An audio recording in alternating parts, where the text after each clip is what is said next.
하나님 말씀 보겠습니다. 요한계시록입니다. 요한계시록 1장 9절부터 20절 말씀 9절입니다. 나 요한은 너희 형제요 예수의 환난과 나라와 참음에 동참하는 자라.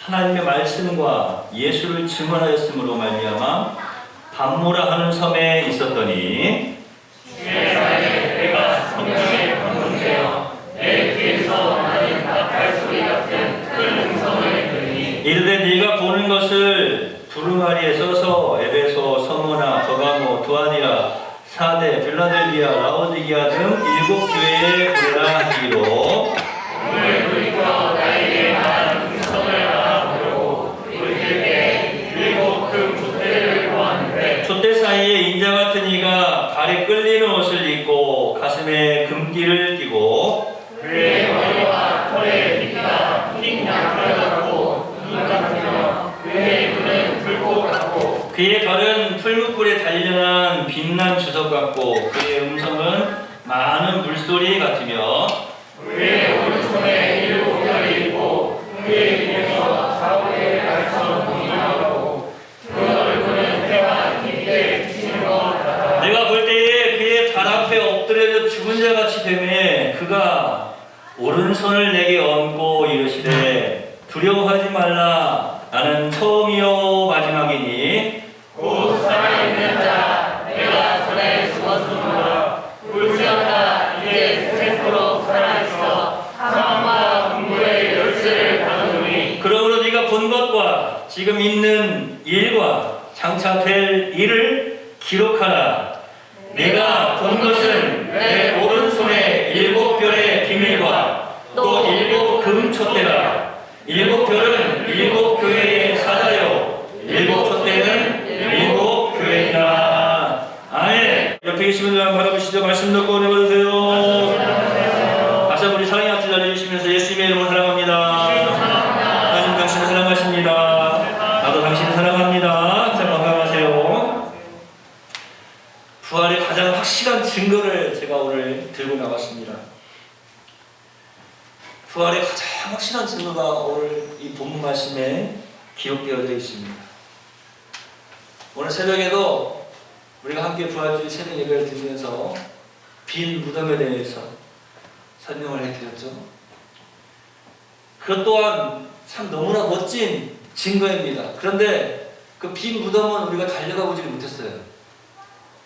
그런데 오늘 말씀해 보니까 부활의 가장 확실한 증거가 바로 여기 있더라고요.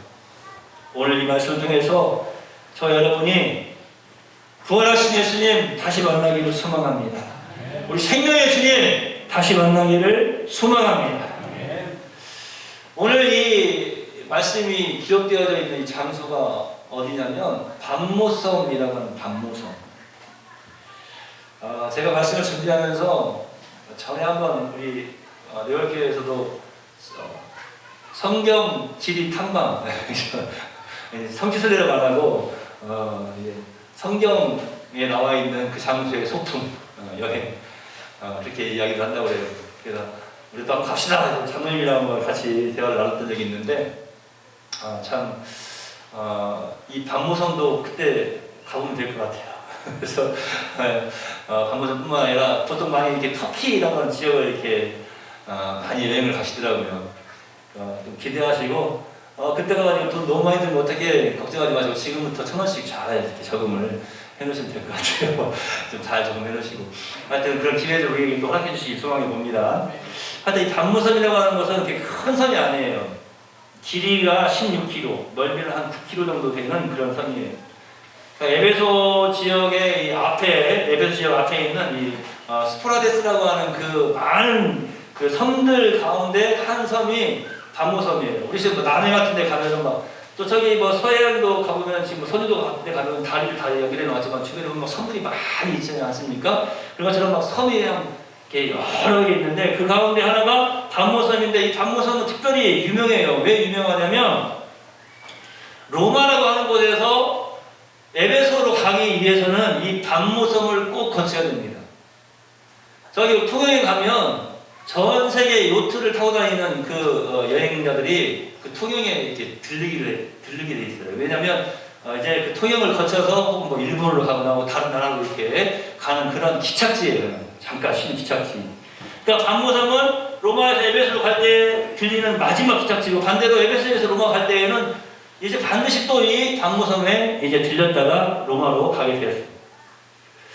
그래서 반모섬이 지금 또 왜 유명이 됐느냐? 사실은 이 반모섬이 이 늘 예수님의 품 안에 이렇게 기대어 있던 그 청년 요한, 그 예수님의 품에 늘 기대어가지고 예수님의 사랑받는 자라는 그런 표현을 늘 살겠던 이 그런 귀여움을 받고 이쁨을 받았던 청년이었죠.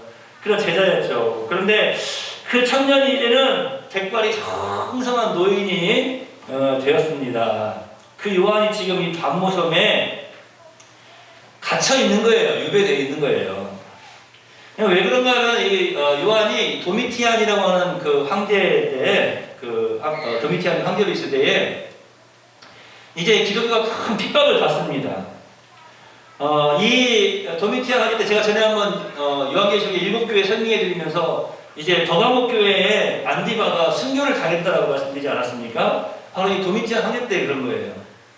황제 때 왜 이런 일이, 이 도미티안 황제 때 왜 이런 일이 벌어졌냐면, 도미티안 황제가 티토라고 하는 그 장군한테 굉장히 영업을 많이 받아요. 그래가지고 사실은 이게 굉장히 큰 우울감에 빠져 있다가 나중에는 약간 정신이 이상해집니다. 그래가지고 자기 자신을 주로 또 자기 자신을 신으로 섬기라고 이제 공포를 해요.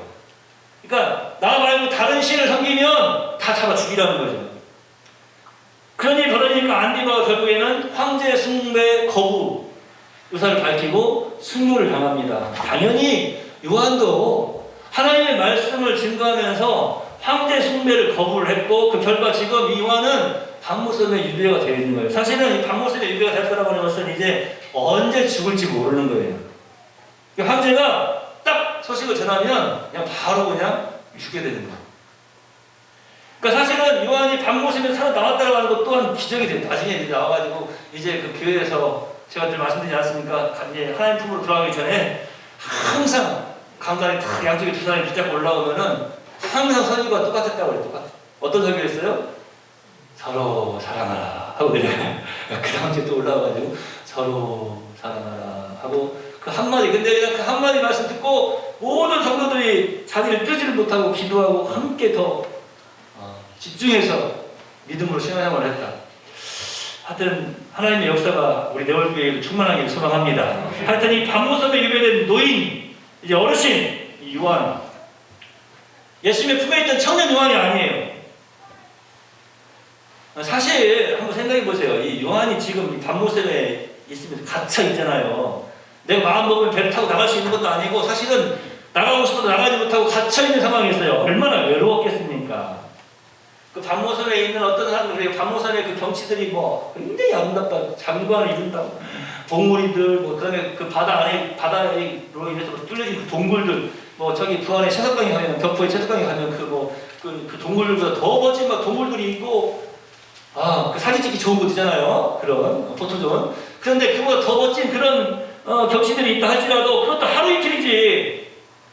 어떻게 보면 요한에게 그것들이 더 어떤 우울감으로 다가올 수도 있고, 또 요한을 낙심하게 만들 수도 있었을 것이다 라고 하는 거예요. 그런데 그러한 요한에게 오늘 이 말씀이 이제 주어집니다. 오늘 10절 말씀해 보니까 주의 날에 라는 말씀이 있어요. 아마도 우리가 일요일이라고 하는 말을 안 쓰고 주일이라고 하는 말을 쓰잖아요. 사실은 성경에 기록되어져 있는 주일이라고 하는 이 말에 처음 이제 등장하는, 처음 이제 표현되어졌던 그 말씀이 바로 이 요한계시록 1장 10절 말씀이에요. 주일. 그러니까 이 주일이라고 하는 말은 무슨 말이냐면 주의 날이라는 말입니다. 아마도 소아시아에서 계시록이 집필된 직후에 쓰여진 또 다른 글들을 살펴보면 이 주의 날이 이제 일요일 대신에 바로 우리 주일, 지금 말하는 주일을 의미하고 있는 거예요. 그러니까 성경에 나타나는 주일을 가리키는 최초의 표현이 오늘 이 본문 말씀, 요한계시록 1장 10절에 쓰여져 있는 겁니다. 이 주일이라고 하는 이 주의 날은 뭡니까? 어제 토요일이 유대인들에게 있어서는 안식일이에요. 토요일이 안식일인데 안식 후 첫날이에요. 요한은 지금 오늘 이 본문에서 무엇을 말하고자 하느냐면 주의 날에, 주의 날에. 그러니까 안식 후 첫날이 가지는 의미가 뭡니까? 예수님이 부활하신 날을 의미하잖아요. 이것을 지금 의도적으로 이야기하고 있는 거예요. 부활의 가장 확실한 증거를 우리에게 보여주고 있는데 그 첫 번째가 바로 뭐냐? 주의 날에. 우리 어린이들이 어떨 때 그런 얘기해요. 이번 주 일요일에는 몇 시에 예배드려요? 그럼 선생님들이 뭐라고 해요? 우리 교회 다니는 어린이들은, 예수님 믿는 친구들은 일요일이라고 안 해. 그럼 뭐라고 해요? 주일. 주일이 뭔데요? 있어 임마. 나 이거 큰 알아. 그러지 마시고 바로 안식 후 첫날 예수님께서 부활하시기 때문에 주의 날, 주님의 날이다. 그러니까 오늘은 주님의 날이에요. 이것을 믿음으로 인정하시기 바랍니다. 오늘 이 날을 주님의 날로 인정한다고 하는 말은 무슨 말인가 하면은 예수님의 부활을 믿는다는 말이에요. 예수님의 부활을 믿는 자만이 오늘 이 날을 주의 날로 인정할 수가 있는 거예요. 옆에 계신 분 바라보세요. 오늘은 주의 날입니다. 주의 날입니다. 할렐루야. 요한은 사실은 육신적으로 보면은 어떤 시간과 공간이라고 시공의 세계, 그러니까 밤무섬이라고 하는 그런 공간 안에 또 주의 날이라고 하는 그런 시간 안에 지금 그 육신은 있어요. 그러니까 주의 날이라고 하는 그 시간과 밤무섬이라고 하는 그 공간 안에 요한의 육신이 지금 있는 거예요. 그런데요, 사실 살펴보니까 영적으로는 성령 안에 요한이 지금 머물러 있습니다. 요한은 말씀을 증거하면서 이 예언의 말씀을 계속해서 이제 뭐 편지로 보내고 증거하면서 항상 그것을 고백해요. 내가 성령 안에, 성령에 의해, 성령에 이끌려, 이런 표현을 씁니다. 제가 여기서 참 중요한 걸 발견했어요. 뭐냐면 예수님의 부활을 믿는 자만이 성령의 인도하심을 받을 수 있어요. 예수님의 부활을 믿는 사람만이 성령의 이끄심대로 성령에 순종하여서 성령께서 기뻐하시는 아름다운 믿음의 삶을 살아 드릴 수 있다고 하는 거예요. 여러분, 그러니까 제가 늘 말씀드리지 않습니까? 성령의 능력, 그러면 성령 충만이 뭐라고 했어요? 이 대단히 신학적인 그런 내용인데요. 성령 충만 그러면은 뭐 어떤 사람들이 막 성령이 막 여기에 막 내 몸에 막 내공으로 쌓여가지고 막 손가락을 막 다 튀겨도 막 다 산이 막 무너지고 날아가고 막 산이 날아가고 이런 거 에너지파를 쏘고 이게 성령의 능력이라고 했어요? 성령의 충만이라고 했어요? 아니죠. 네올 성도들은 조금 수준이 있잖아요. 그죠? 성령의 충만은 뭐예요? 100% 성령님의 인도하심에 순종하는 게 성령 충만이에요. 저와 여러분이 그러기를 소망합니다. 성령 충만하기를 소망합니다. 제가 여기서 그렇구나. 성령 충만하면 충만할수록 예수 부활하셨네! 이것을 믿음으로 막 자신있게 외치는 거예요. 예수님의 부활하시면 그냥 의심하거나 정말 그런 일이 있는가? 아니, 목사님이 그러신다고 하니까 그런가 보다. 뭐 이런 게 아니라 성경이 쓰여 있네, 그냥 이렇게. 여기 아니라 정말로 성령 충만한다고 하는 것은 무엇인가 하면은 부활하심이, 예수님의 생명의 주님이 부활하심이, 나의 주님이, 나의 구주가 부활하심이 온전히 믿어지는 거예요. 온전히 믿어지는 거예요. 그게 그 부활하신 예수님을 믿는 그 믿음이 우리의 모든 삶 속에서 막 능력으로 나타나는 거예요. 할렐루야! 그게 성령 충만한 삶이고 그게 능력 있는 하나님의 사람 아니겠습니까? 다시 한번 옆에 있으면 바라봅시다. 성령 충만한 삶을 합시다. 예수님 부활하셨습니다. 할렐루야! 자, 오늘 말씀에서도 보니까 요한이 내 뒤에서 나는 나팔 같은 큰 음성을 들었다라고 말하고 있습니다. 이 큰 나팔 소리 같은 음성, 사실은 제가 아까 말씀드렸잖아요. 이 밤모섬에 있는데 밤모섬에 들어간 날부터 계속해서 이런 소리가 들린 것이 아니라 아까 말씀드렸죠.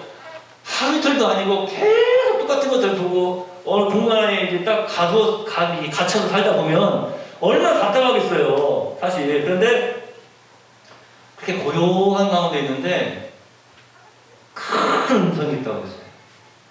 그러니까 이게 우리 한글로 이게 기록되어 있을 때 여기에 이럴 때는 정말 요즘 뭐 영화관도 좋아졌더라고요. 근데 영화관 안 가보신 분 많이 계시죠?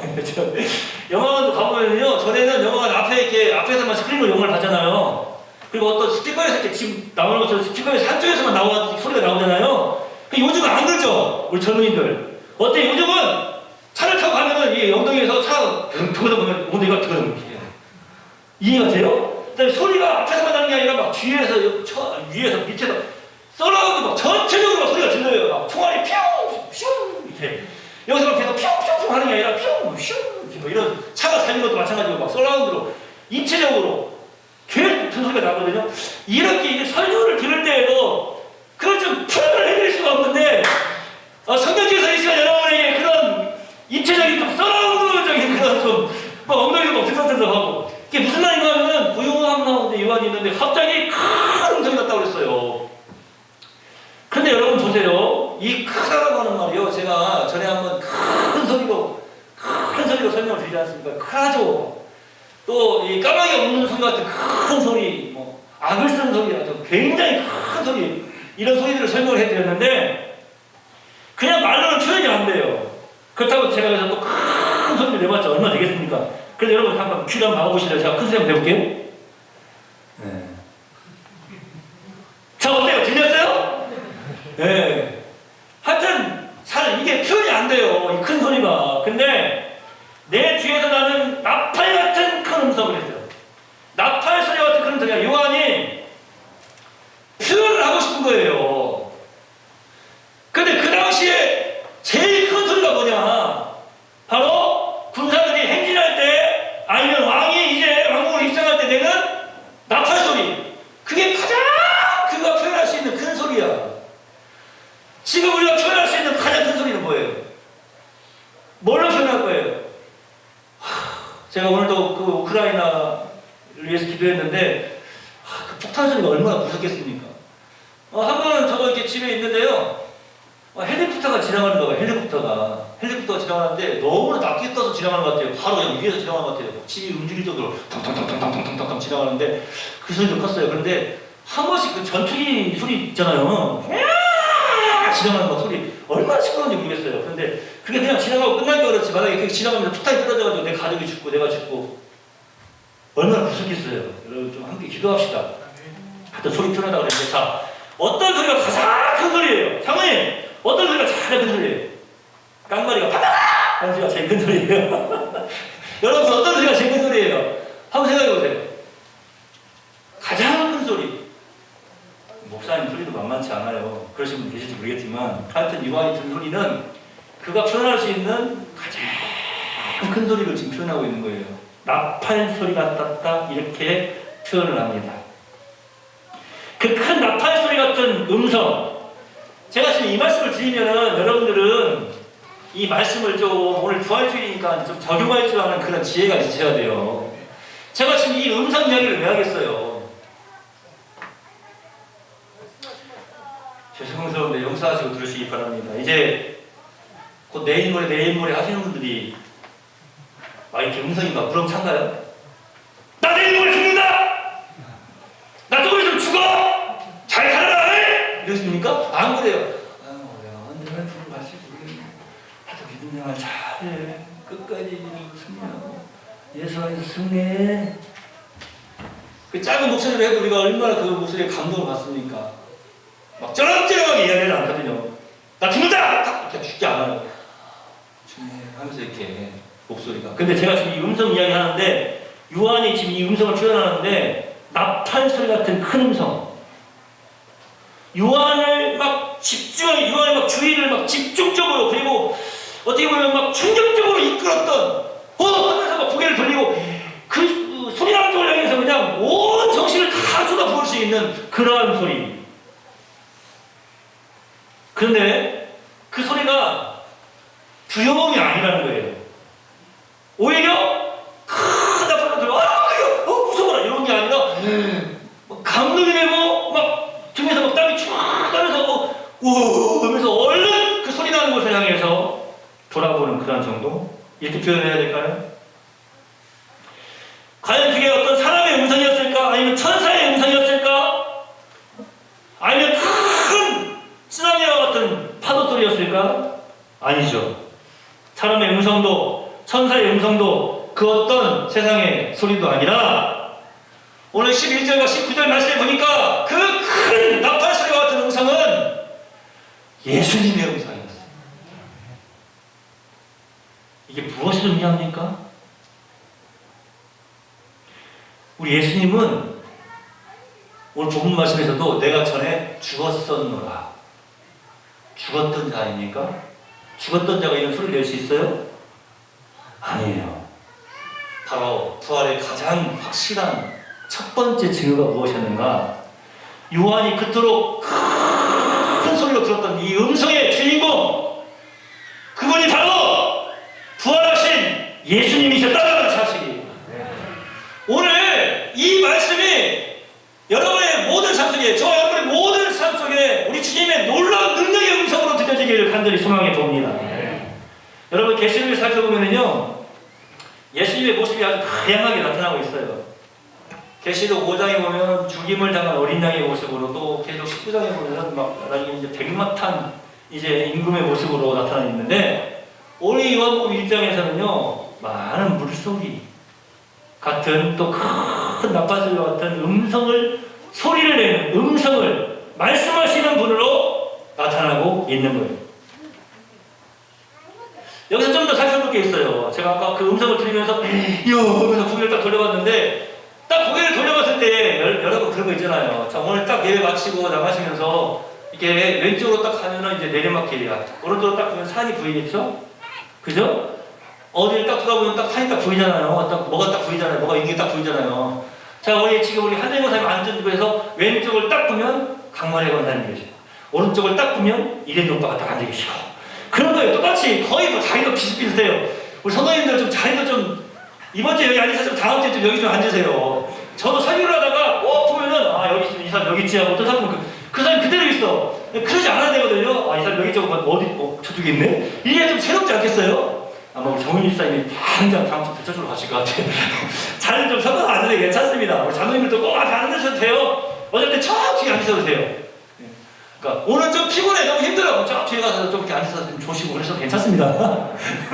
자, 옆에 계시면 바라보세요. 말씀 듣고 은혜 받으세요. 내가 고개를 딱 돌리면 어느 곳에 무엇이 딱 있어요. 그런데 큰 소리가 나서 고개를 딱 돌렸는데, 그곳에 틀림없이 있어야 될 것이 밤모습의 어떤 환경이 보이는 게 아니라, 이 요한의 눈에 그 지중해 그 밤모습의 그 모습을 어딘가 사라져 버리고, 지금까지는 한 번도 보지 못한 아주 휘황찬란한 장면이 요한의 눈앞에 펼쳐집니다. 처음에는 음성만 들었어요. 나팔 소리와 같은 큰 소리만 들었어요. 제가 이 말씀을 준비하면서 주님, 그래도 뭐 조금 어둡게 해놓고 영상도 좀 띄워놓고 좀 이 사운드 시스템을 좀 멋지게 해가지고 진짜 좀 소리도 좀 들려주고 좀 그런 모습도 좀 보여주고 그랬으면 얼마나 좋을까요? 제가 할 수 없으니까 주님께서 조금 이 시간에 우리 성도들에게 그런 걸 좀 보여주셨으면 좋겠습니다. 할렐루야. 자, 지금 요한이 한 번도 못 본 그런 장면을 보고 있는 거예요. 오늘 말씀을 토대로 잠깐 설명을 해드릴게요. 여기다 보세요. 7개의 금 촛대들이 원을 그리면서 빛나고 있는데, 나중에 보면 요한이 이렇게 했어요. 그냥 그 빛이 너무 강렬해서 그냥 엎드려서 쓰러질 정도로 너무나 강렬한 빛이에요. 너무, 그러니까 막 아파가지고 뭐 레이스건 날 쏘가지고 나 죽네 이런 빛이 아니라 너무 감동이 되고 너무 멋진 찬란한 빛, 찬란하다고 찬란한 빛. 7개의 금 촛대들이 원을 그리면서 빛나고 있어요. 여러분, 구약시대 성막이나 성전에는 7개의 가지를 가진 하나의 촛대, 그러니까 하나의 촛대에 가지 7개로 되어 있는 그러한 이제 금촛대인데, 오늘 본문 말씀에서는 7개의 금촛대들이 따로따로 하나씩 떨어진 것이 원형의 형태를 이루어서 이렇게 지금 있는 거예요. 찬란하게 빛나고 있는 거예요. 오늘 우리가 읽은 본문 말씀에 보니까 이 7개의 금촛대가 뭡니까? 바로 20절 말씀에 보니까 7 교회를 의미한다, 그렇게 말씀하고 있어요. 여러분, 교회는요 신성함과 거룩함과 영광을 가지신 예수 그리스도의 고귀한 피로 세워진 곳입니다. 그래서 성경에서는 이 교회를 황금이라 이렇게 표현을 해요. 세상에 비치신 예수 그리스도의 빛을 세상에 비추는 발광체의 역할을 하는 그러한 빛, 그러한 황금의 역할. 여러분, 그러한 발광체라는 점에서 오늘 이 요한계시록에서도 촛대의 모습, 촛불을 켜서 비춰주는 그런 모습을 이제 우리에게 보여주고 있는 거예요. 여러분, 요한이 이제 그 두 그룹의 광명체를 봤는데 그 하나는 이제 제가 지금 말씀드렸던 7개의 큰 촛대들이고 또 다른 하나는 그 큰 촛대 말고 7개의 별이 함께 있는 거예요. 7개의 큰 촛대와 마찬가지로 7개의 별이 함께 있어요. 말씀드린 것처럼 이 별이 무엇입니까? 7교회의 대표들을 상징하는 것이죠. 그리스도께서 교회에 파송하신 교회의 사자들을 의미한다라고 말씀하고 있습니다. 요한이 보니까 그 촛대들 가운데 이게 가장 중요한 거예요. 7개의 촛대와 7개의 별이 있어요. 7개의 촛대를 세우시고 7개의 별을 지금 세워놓으신 그곳에 그것을 세워놓으신 주인이 그 가운데 서 있는 거예요. 요한은 이렇게 표현을 합니다. 인자 같은 이가 서 계셨다. 자, 이제 여기서부터가 중요해요. 이제부터가. 지금 제가 좀 어떻게 보면은 그냥 이런 표현 좀 죄송해요. 그냥 깔아놓은 게 그냥 깔아놨어요. 그냥 좀 이쪽으로 오세요 하면서 이렇게 쭉 깔아놨어요. 네, 지금 이제 설교는 여기서부터 중요한 거예요. 목사님은 설교를 길게 하시라고 할까보다 네, 길게 안 할게요. 하여튼 여기서부터 중요해요. 집중하시고 들으시기 바랍니다. 자, 옆에 계시면 바라보세요. 말씀 듣고 은혜 받으세요. 자, 그 요한을 막 깜짝 놀라게 하면서 뒤돌아보게 하고 요한이 지금까지 한 번도 보지 못한 그런 장면들을 쫙 보여주시면서 그 가운데 인자 같은 분, 인자이신 그분 누굽니까? 예수님이시죠. 그분이 이렇게 말씀하십니다. 나는 처음이요 마지막이니 곧 산자라. 내가 전에 죽었었노라 라고 말씀하고 계십니다. 오늘 본문에 나타나고 있는 이 예수님의 모습을 우리가 좀 먼저 살펴봐야 됩니다. 이것을 왜 살펴보는지 여러분 잘 아셔야 돼요. 오늘 이 본문에 나타나신 예수님의 모습이 믿음으로 나의 삶에 나의 인생이 받아들여진다면 여러분 늘 승리의 삶을 살아드릴 수가 있습니다. 여러분 기도하는 모든 기도도 다 응답받을 수가 있어요. 오늘 이 말씀 듣고 내받으시기 바랍니다. 자, 이 예수님의 모습. 예수님은 인자 같은 이의 모습으로 표현되고 있어요. 여러분, 이 모습은 7개의 금촛대들의 그 빛, 그리고 7개의 별들의 빛보다 훨씬 지금 그 모습이 찬란하게 빛이 나야만이 어떤 모습인지 알 수가 있는 거겠죠. 그러니까 인자 같으니, 그러니까 말 그대로 그냥 사람의 형체인 거예요. 그런데 지금까지 한 번도 보지 못한 그 7촛대, 7별들, 그것도 눈부신데 그 눈부심보다 더 눈부심이 그 가운데 있는 거예요. 이것도 얼마나 아름다워요. 우리 집사님 참 너무 멋지게. 옆에 예물드림 밑에 우리 하진이, 성현이 가족들이 계란도 이렇게 예쁘게 또 다 닦아가지고 오셨는 거 봐요. 보통 눈가도 눈을 보는 예쁘게 해놓으시고 이것도 얼마나 예뻐요. 참, 너무 예쁘죠. 사랑하는 자매가 예쁜 꽃을 이렇게 보내주셨는데 이 두 꽃보다 가운데 서 있는 사람이 얼마나 예쁩니까? 이쪽에서 제가 제일 먼저 안 해난 것 같아. 예를 들어서요. 이렇게 뭐가 있어요. 예쁘게 뭐가 있는데 막 찬란하게 빛나고 있는데 가운데 인자와 같은 사람의 형태가 쫙 있는데 그 형태가 그 인자의 모습이 더 빛이 나는 거예요. 그럴 수밖에 없겠죠. 제가 좀 전에 말씀드렸죠. 촛대나 별은요 발광체에 불과해요. 죄송합니다. 반사체에 불과한 거예요. 무엇인가 빛을 쏘아서 그 빛을 맞아서 반사하는 반사체일 뿐인 거예요. 그런데 그 중앙에 있는 분은 빛을 스스로 내시는 분이야. 발광체라는 발광체. 반사체가 아니라 빛을 스스로 내시는 그분이 누구십니까? 바로 그 예수님이세요. 무슨 말입니까? 여러분, 부활하신 우리 예수님은요 항상 이렇게 빛의 모습이십니다. 우리가 부활하신 예수님을 믿음을 받아들이면요 우리의 모든 삶 속의 어두움이 물러가게 될 줄로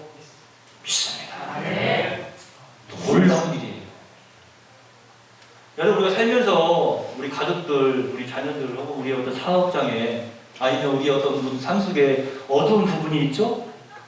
거기 가서 다 손을 기도하는 거예요. 마음으로 기도하는 거예요. 예수님, 부활하신 예수님의 이름으로 이 빛이 사라지게 하옵소서. 그 어두움이 물러갈 수밖에 없는 거예요. 우리 예수님이 인자와 같은 모습으로 나타나셨다. 이게 참 얼마나 놀라운 일입니까? 우리 요한의 눈에, 오늘 복음에서 기록된 요한의 눈에 보이는 예수님이 어떤 옷을 입고 계셨는지 한번 살펴봅시다.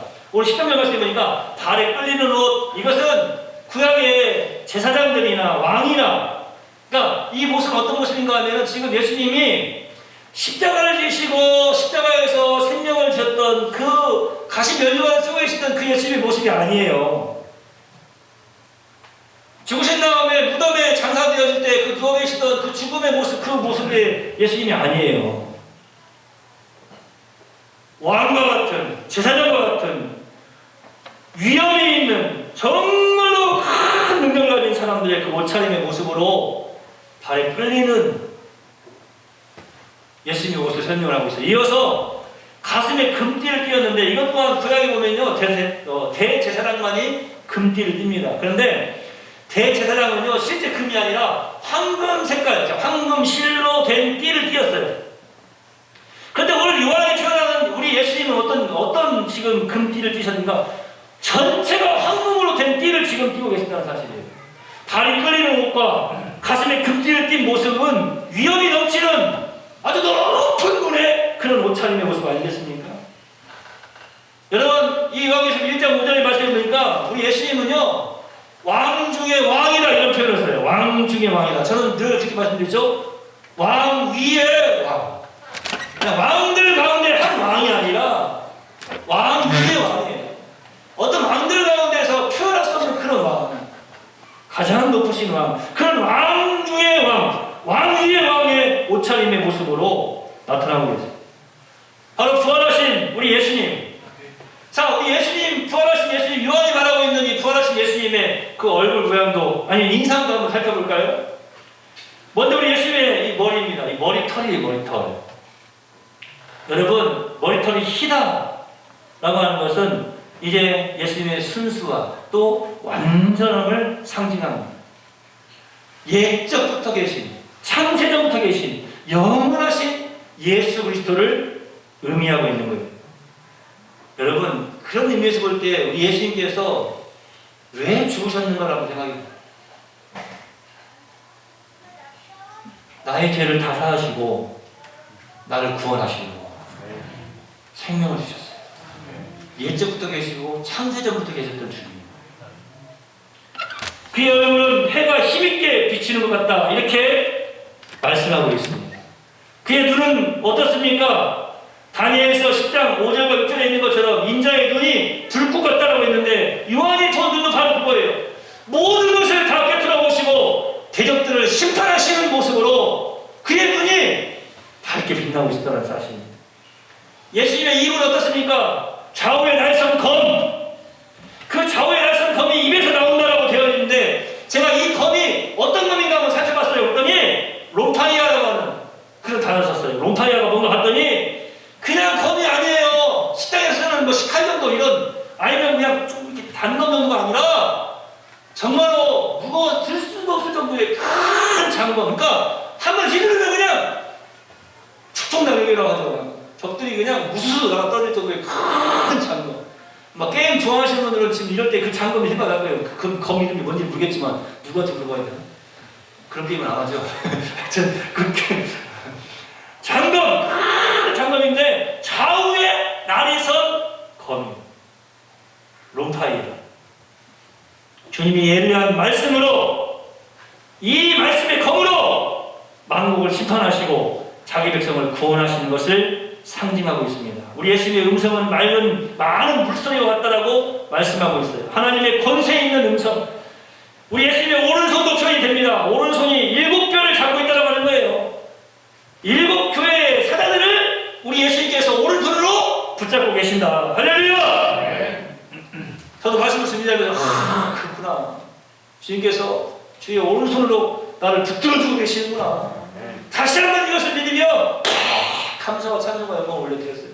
할렐루야! 우리 예수님의 모습, 마지막으로 보니까 우리 예수님의 다한이 나타나고 있어요. 풀무에 달려난 빛난 주석 같다. 이렇게 말씀하고 있습니다. 여러분, 전체적으로 제가 이걸 좀 더 설명을 해야 되는데, 시간이 너무 많이 가니까 간단하게 설명을 해야 되는데요.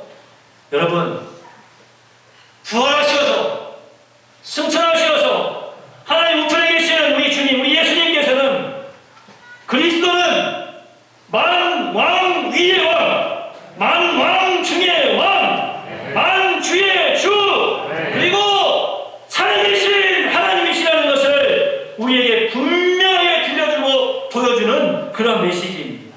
뿐만 아니라 그것을 분명하게 우리에게 보여주는 완벽한 그림, 너무나 완벽하게 설명을 해주고 계신다는 사실이에요. 저는 여러분들에게 이 모습을 완벽하게 설명해 드릴 수 없지만 성령께서는 얼마든지 하실 수 있습니다.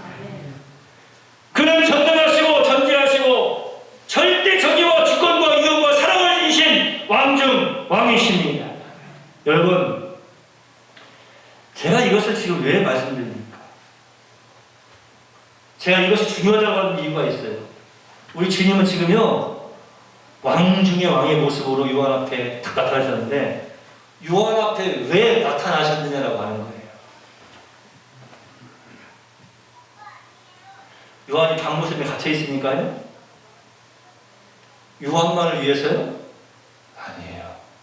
이것을 기록하라 말씀하실 때 예수님께서 요한에게 하신 행동이 있어요.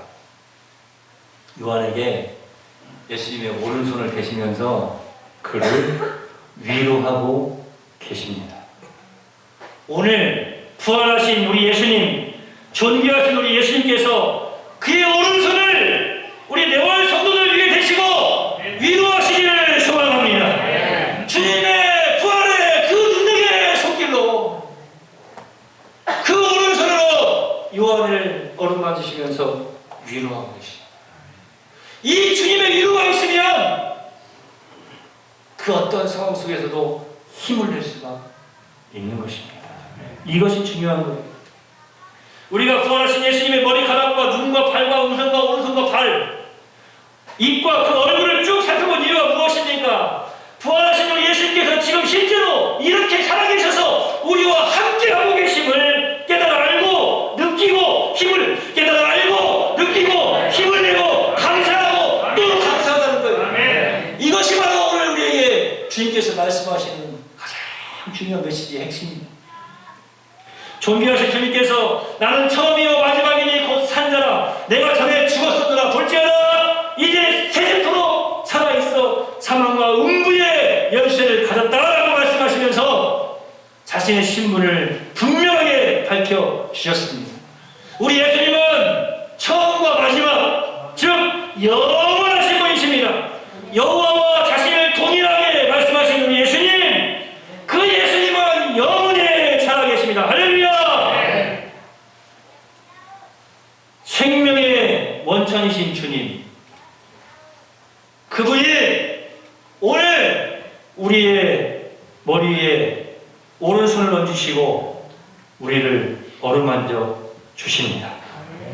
오늘 부활하신 우리 예수님, 존귀하신 우리 예수님께서 그의 오른손을 내밀어서 내월 성도를 위해 계시고 어루만지시며 위로하시고 더욱 귀한 믿음을 쏟아부어 주시기를 소망하고 또 소망합니다. 할렐루야! 부활하신 예수님께서 나를 어루만지신다는 것을 믿음으로 받아들이는 순간 우리는 능력의 삶을, 온전히 승리의 삶을 살아드릴 수가 있는 것입니다. 잠시 눈을 감아보세요.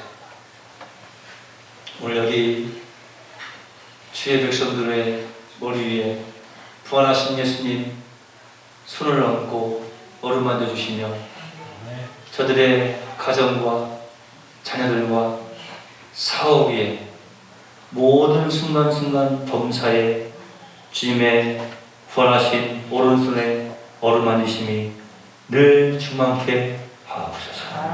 예수님의 이름으로 거룩하신 아버지 앞에 축복하며 기도하옵나이다. 아멘.